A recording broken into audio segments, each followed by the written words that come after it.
Well, thank you for having me, and happy New Year to you as well. Uh, it all depends. Was it a winning year? Uh, all in all, I can say for me it was. There's been a lot of mistakes, and obviously it has translated in a lot of upheaval around the world.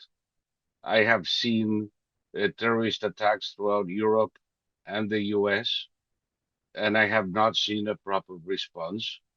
The latest news that I read for this year is that the plea deal with Khalid Sheikh Mohammed and the uh, architects of 9/11 is still alive, and that is not good news for me, and I believe for the rest of the world. Uh, the election, however, is a different story, and it gives me hope for next year. But this year in particular, no, I can't say I like. I believe so. I believe so. For what I know, I understand that our policy of abandonment of U.S. leadership around the world is about to end. That our support for Israel will be without the caveats and conditions imposed by the Biden administration. That, contrary to what some believe, the support of the U.S. For the people of Ukraine and to stop Russian aggression will be clear, and soon we'll find out what it means. Uh, I believe that we will have a more assertive U.S. policy around the world, but I also believe uh, that in following Trump's style, it would be in coordination with our allies and partners around the world. Uh, the Abraham Accords are back on the table, and it's going to be a much uh, coherent policy against terrorism and against the expansionism of Russia, China. And I'm sorry to say, it's going to be a bad year for the Islamic Republic of Iran. That will be the removing the mullahs from power will be up to the people of Iran. What I believe it's going to happen is Iran's proxies, as such, will be no more. Already Hamas and Hezbollah and their presence in Syria is gone. In Yemen, they're beginning to feel the heat.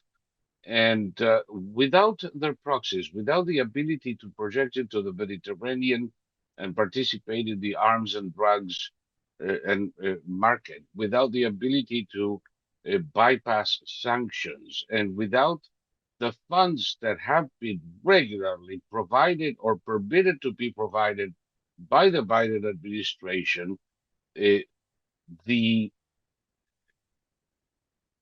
revolution, or rather the revolutionary regime in Iran is going to be as close to a toothless tiger as you can get. And it is at that time that the people of Iran are going to determine their fate. Essentially the same policies, although he's probably learned from some mistakes.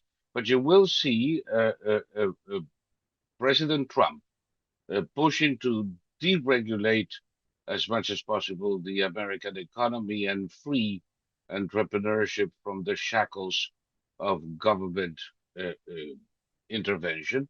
You're going to see a completely different energy policy. You should expect American gas exports and I mean liquefied natural gas, to double by 2026. Uh, you should expect energy prices around the world uh, to uh, come lower uh, over the next 2 years, perhaps even faster than that. And that will, I believe, uh, push an era of growth that is quite interesting. In the first presidency, President Trump took an economy that people said couldn't grow faster than 1.5% per year, and immediately uh, it grew at 4 to 6%. Uh, there will be growth in the U.S., and as you well know, when America grows, the world grows. When America's markets are doing fine, the world's markets are doing fine.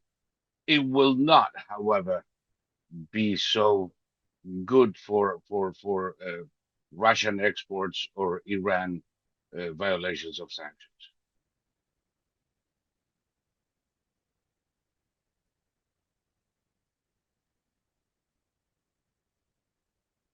Thank you, sir, and happy New Year to all of you.